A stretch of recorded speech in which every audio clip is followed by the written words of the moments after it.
नमस्कार. मी भाऊ तोरसेकर. तुम्ही बघत आहात प्रतिपक्ष.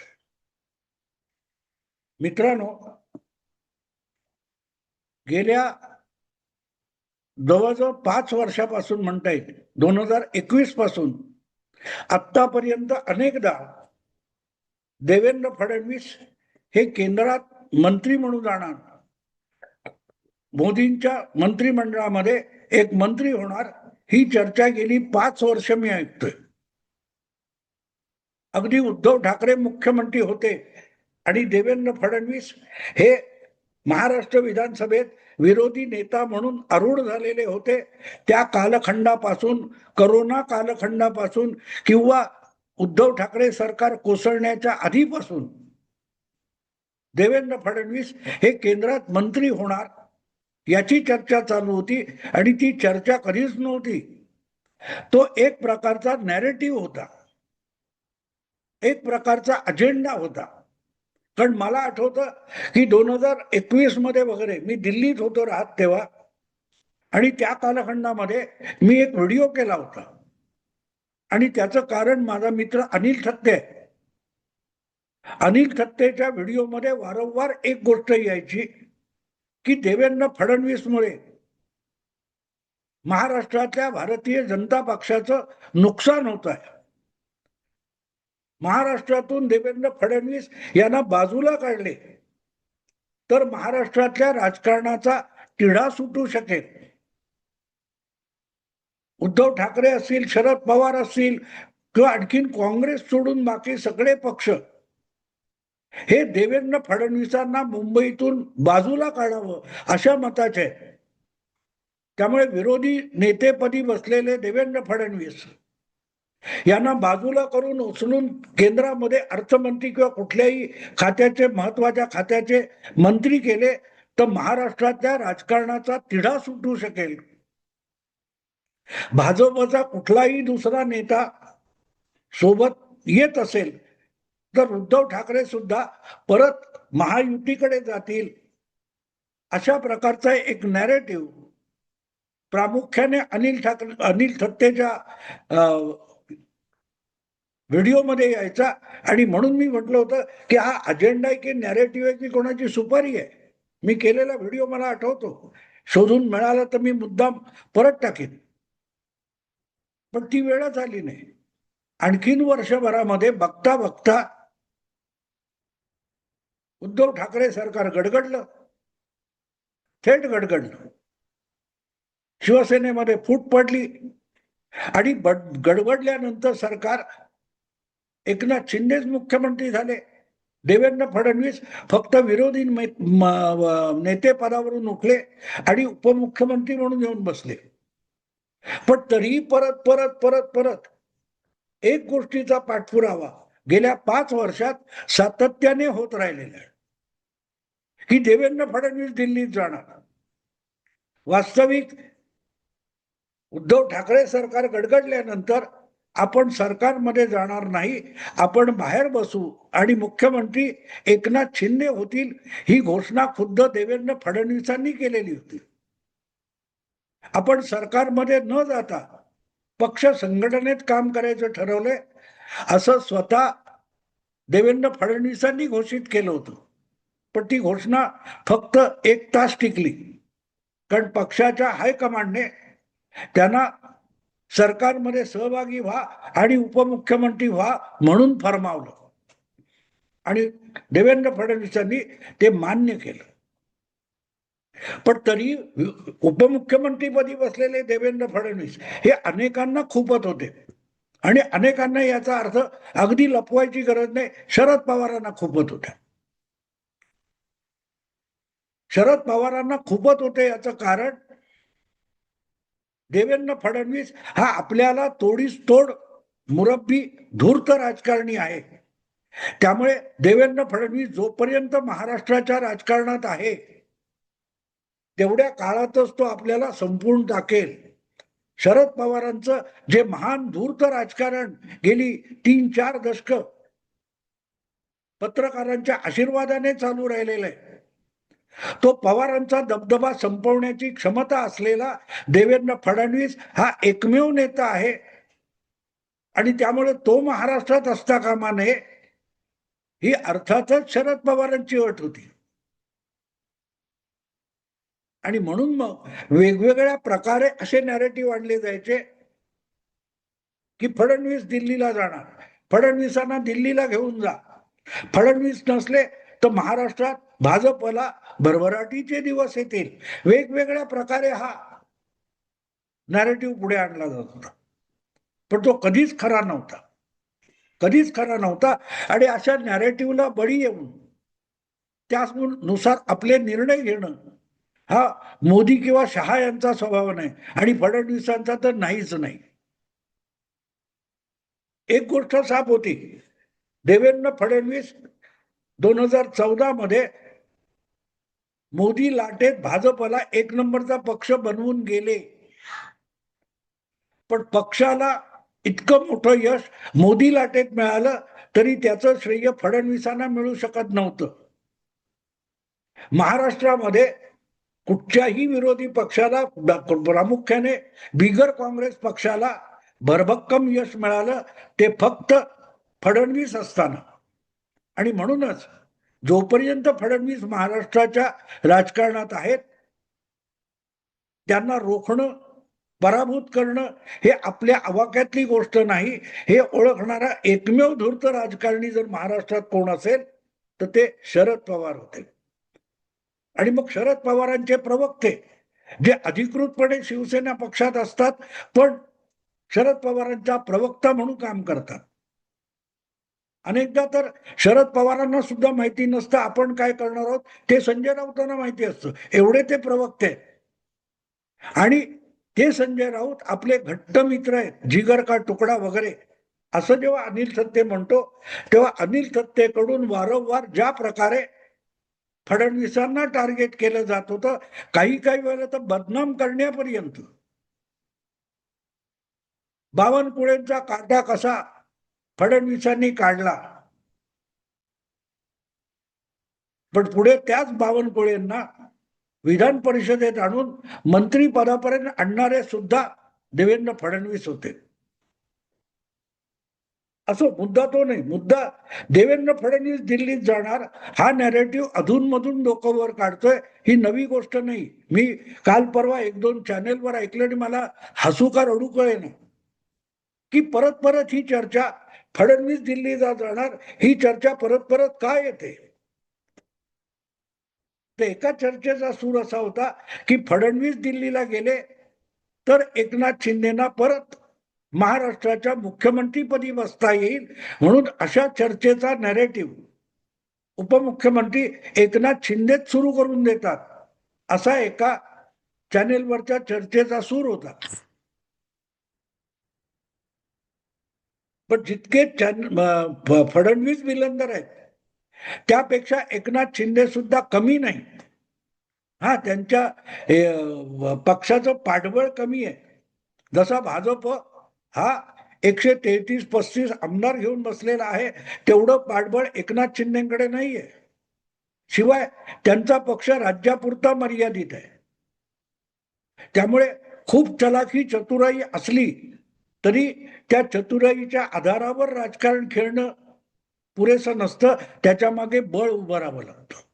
तेवढं बळ जर एकनाथ शिंदेकडे नसेल तर आपण चुकीचं धाडस करायचं नाही, आणि केलं तर आपला उद्धव ठाकरे होतो हे कळण्या इतपत कुशाग्र बुद्धी एकनाथ शिंदेकडे आहे. आणि म्हणूनच फडणवीसांविरुद्ध एकनाथ शिंदे काय काय डावपेच करतात असं जे दाखवलं जातं त्यामध्ये काडी मात्र तथ्य नाही. आपली जमीन किती आहे आणि आपले पाय जमिनीवर आहेत की नाही याचं भान असलेला महाराष्ट्रातला दुसऱ्या क्रमांकाचा नेता फडणवीसांनंतर एकनाथ शिंदे. त्यामुळे मीडियामधून किती हवा पसरवली गेली तरीही आपल्याला मुख्यमंत्रीपदी बसता येईल या भ्रमामध्ये एकनाथ शिंदे असतील असं मला बिलकुल वाटत नाही. मी त्यांची माझी भेट 2-3दा झालेली आहे. फार जमिनीवरचा नेता आहे. आणि मग असा प्रश्न येतो की हा विषय येतो कुठून, येतो कुठून. तर तो येण्याचं कारण असं आहे की आज फडणवीसांनी महाराष्ट्रात फक्त आपला पक्ष मुठीत ठेवलाय असं नाही, अजिबात नाही. त्यांनी संपूर्ण महाराष्ट्राचं राजकारण आपल्या मुठीत ठेवलेलं आहे. एक काळ असा होता गेली 30-40 वर्ष की शरद पवार कुठल्याही पक्षात असोत, सत्तेत असोत किंवा विरोधात असोत, पण महाराष्ट्राच्या राजकारणातले मोहरे आणि प्यादे फिरवणं हे शरद पवारांना शक्य असेल. ते विरोधात बसले तरी त्यांचे अनेक पाठीराखे आमदार हे सत्तेत असायचे, आणि ते सत्तेत असले तर विरोधी पक्षात सुद्धा शरद पवारांचे अनेक मोहरे प्यादे असायचे. अगदी भाजपमध्ये सुद्धा आज एक प्रकारे तितकं महाराष्ट्राचं राजकारण फडणवीसांनी आपल्या मुठीत ठेवलंय, आणि तीच शरद पवारांची मोठी दुखती रग आहे, नस आहे, दुखणारी नस. या आपल्यापेक्षा विलंडर निघाला, शेराला 1.25 शेर निघाला. आज पवारांचं वय आणि प्रकृती अशी नाजूक आहे की ते उठून मैदानात उतरून कुस्ती खेळतील, तलवारीचे वार करतील हे शक्य नाहीये, पक्षाचं पाठबळ नाहीये. अशा वेळेला आपल्या पूर्व पुण्याईवर शरद पवारांना जगावं लागते. मग आजवरच्या राजकारणामध्ये ज्या लोकांची दोस्ती करून ठेवले, मग ते मोदी असतील, शहा असतील, इतर पक्षातले लोक असतील, भाजपतले असतील, या सगळ्यांचा वापर करून शरद पवारांना आपलं राजकारण चालवावं लागतं. पण तेवढ्या बळावर फडणवीस सारख्या आजच्या पिढीतल्या आणि तरुण शक्तिमान पहलवानाशी 2 हात करणं शरद पवारांच्या आवाक्यातली गोष्ट नाहीये. आणि म्हणून मग जाता जाता काहीतरी टिवल्या बावल्या करणं, गुगलीच्या नावावर उंगल्या करणं, या पलीकडे शरद पवारांची झेप जात नाहीये. आणि म्हणून मग बसल्या बसल्या जागी डिवचायचं काम पवार करतात. आणि डिवचण्यासारखी इतर कोण व्यक्ती आहे? डिवचण्यासारखी व्यक्ती फडणवीसच आहेत. आणि म्हणून मग ह्या चर्चा मधून मधून येतात, त्या कुठल्या सोर्स मधून येतात, त्याची बेसिक सुरुवात कुठून झाली हे बघितलं तर तुमच्या लक्षात येईल की ज्यांची अपरंपार भक्ती शरद पवारांवर आहे, अशा पत्रकारांकडून या गप्पा किंवा पिल्ल सोडली जातात की आता केंद्रात मंत्रिमंडळाचा फेरबदल होणार आहे आणि त्यामुळे सीतारामन यांना बाजूला काढलं जाणार, तर मग वय वाढलेले राजनाथ सिंग यांना तर अर्थमंत्री पद दिलं जाणार नाही, त्यामुळे केंद्रात अर्थमंत्री पदाची जागा मोकळी आहे आणि तिथे फडणवीसांना नेलं जाईल. आणि मग महाराष्ट्रात फार मोठी राजकीय उलथापालथ होणार आहे. आणि उलथापालथ होऊन काय होणार, तर एकनाथ शिंदेना मुख्यमंत्री केलं जाऊ शकतं. हा त्याला एक पुस्ती जोडली की हे सगळं उठवणारा एकनाथ शिंदे आहे असा भ्रम पसरवायला देखील मदत होते. पण त्यामुळे एकनाथ शिंदेविषयी फडणवीसांच्या मनात किलमिश निर्माण होईल अशी काडी मात्र शक्यता नाही, कारण तो दोघे एकमेकाला ओळखून पण आहेत आणि सांभाळून घेणारे पण आहेत. आणि हे सगळं कशाच्या आधारावर चाललं होतं लक्षात घ्या की आता जे पावसाळी अधिवेशन येऊ घातलंय, ते पावसाळी अधिवेशन संसदेचं व्हायचंय, त्यामध्ये महत्वाचे काही बिल्स आणली जाणार, विधेयकं आणली जाणार, आणि त्याच्यासाठी जी फोडाफोडी चालू आहे त्याच्याबरोबरच पक्षाचं संघटनात्मक स्वरूप बदललं जाणार आहे, भाजपचं राष्ट्रीय आणि केंद्रीय मंत्रिमंडळामध्ये पण फेरफार होणार आहे. आणि मग तो फेरफार होणार म्हणून फडणवीसांना इकडून घेऊन जाणार. अरे भाजप म्हणजे राहुल गांधींनी चालवलेली काँग्रेस आहे का?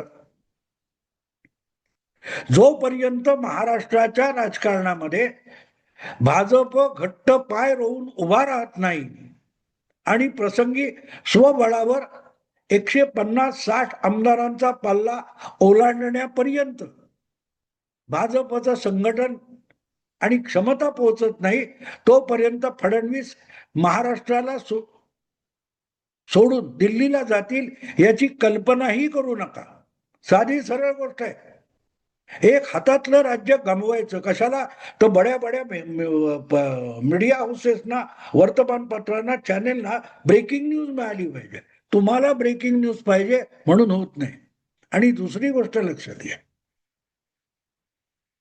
की वेगवेगळ्या चॅनेलच्या, मीडिया हाऊसेसच्या न्यूज रूम मध्ये बसून केंद्रीय मंत्रिमंडळ बनवण्याचे दिवस कधीच गेलेले, कधीच गेलेले. केंद्रीय सरकारमध्ये ज्या काही घडामोडी घडत असतात, अंतर्गत घडत असतात, त्यातली अंदर की बात सोडा, त्यातलं एक अक्षर सुद्धा मीडियाला मिळू शकत नाही. आणि म्हणून ह्या असल्या बावड्या उडवणं चालतं. हे झाले फडणवीस आता दिल्लीला चालले, दिल्लीत ते अर्थमंत्री होणार. काही होणार नाही मित्र. मी मुद्दाम ते शीर्षक दिले, कारण गेले 15 दिवस हेच शीर्षक चालू होतं आणि आता त्या फुग्यातली हवा गेली आहे. आणि सुरू झाले की दरवेळेला ही 4-5 महिन्यांनी, 3-4 महिन्यांनी ही चर्चा येते कशाला, की फडणवीस दिल्लीला जाणार. अरे चर्चा तुम्हीच करणार. म्हणजे भाऊने एक काहीतरी चर्चा सुरू करायची, सुशील कुलकर्णीने उचलायची, सुशील कुलकर्णीकडून प्रभाकर सूर्यवंशी उचलणार, तिकडून आबा माळकर उचलणार. हे जे काय चालतं ना, ती चर्चा नसते, ते तुम्ही पसरवलेला नॅरेटिव्ह असतो. तर अशी कुठलीही चर्चा नाही. आणि भाजप इतका मूर्ख नाही की देवेंद्रना मुंबईला न्यायचं, मुंबई दिल्लीला न्यायचं आणि महाराष्ट्रातला भाजप खिळखिळा करून टाकायचा. एक गोष्ट आहे की या क्षणी जितकी संघटना आणि महाराष्ट्रातल्या राजकारणाला स्थैर्य देण्याची क्षमता फडणवीसांकडे आहे, तेवढी सगळा बॅलन्स सांभाळणारा दुसरा कोणी भाजपमध्ये किंवा महायुतीमध्ये नाही. तोपर्यंत फडणवीस दिल्लीला जाण्याची शक्यता नाही. आणि पंतप्रधान पद ही खूप दूरची गोष्ट आहे, कारण दिल्लीमध्ये पंतप्रधान पदासाठी वेकन्सी नाहीये. इथून सुरुवात करायची तर तुम्ही योग्य जागी पोहोचता, पण तुम्ही चुकीच्या जागी सुरुवात करता. गडबड सगळी तिथे होते आणि म्हणून सगळे नॅरेटिव्ह फसतात, तोंडघशी पडतात. कारण न्यूज रूम मध्ये बसून आपण मोठमोठं राजकारण खेळतो आणि हे सगळे राजकारणी हे आपल्या पटावरची प्यादी आणि मोहरे आहेत, या भ्रमात बरेच पत्रकार वावरतात. आणि शेवटी उत्तर एकच येतं, हे फक्त दूधखोळे आहेत. आणि दूधखोळ्यांचा खुळखुळा वाजवून राज्याचं किंवा देशाचं राजकारण होत नसतं. मित्रांनो, आता थांबतो. आवडलं लाईक करा, शेअर करा आणि प्रतिपक्षाला सबस्क्राईब करा. नमस्कार.